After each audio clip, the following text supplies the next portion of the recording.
नमस्कार मित्रांनो, बघू शकतो आपण आज हे मल्टीप्लायर आपल्या ढेंच्याची जी आपण पेरणी करतोय त्याच्यामध्ये आपले मल्टीप्लायरचा वापर करताना एका महिन्याला एका पिकाला 1 किलो असायचं प्रमाणे गहू, ज्वारी, बाजरी कोणत्याही पिकाला तुम्ही वापरू शकता आणि कशासोबतही वापरू शकता.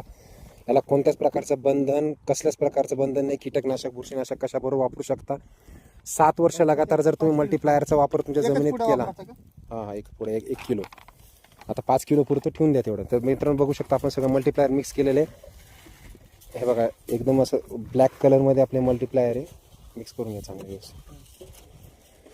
जमीन 1 नंबर क्वालिटीने, जीवाणूंची संख्या वाढून, तुमची जमीन ऑक्सिजन लेवल वाढून, जीवाणूंची संख्या वाढून, जमीन सुपीक भुसभुशीत करून रोगप्रतिकारक क्षमता जमिनीची आणि पिकाची वाढवायचं काम आपलं मल्टीप्लायर करतं.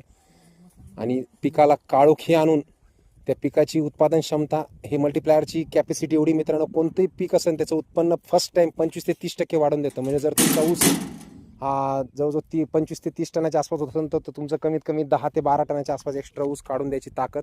तुमचा गहू जर 10 कट्टे होत असेल तर तो 10 कट्टे गहू जवळजवळ 12 ते 15 कट्ट्यापर्यंत नेण्याची ताकद आपल्या मल्टीप्लायरमध्ये. तर सगळ्यांनी आपल्या मल्टीप्लायरचा वापर आपल्या जमिनीमध्ये करायचा आहे. जमीन आपली वाचवायची.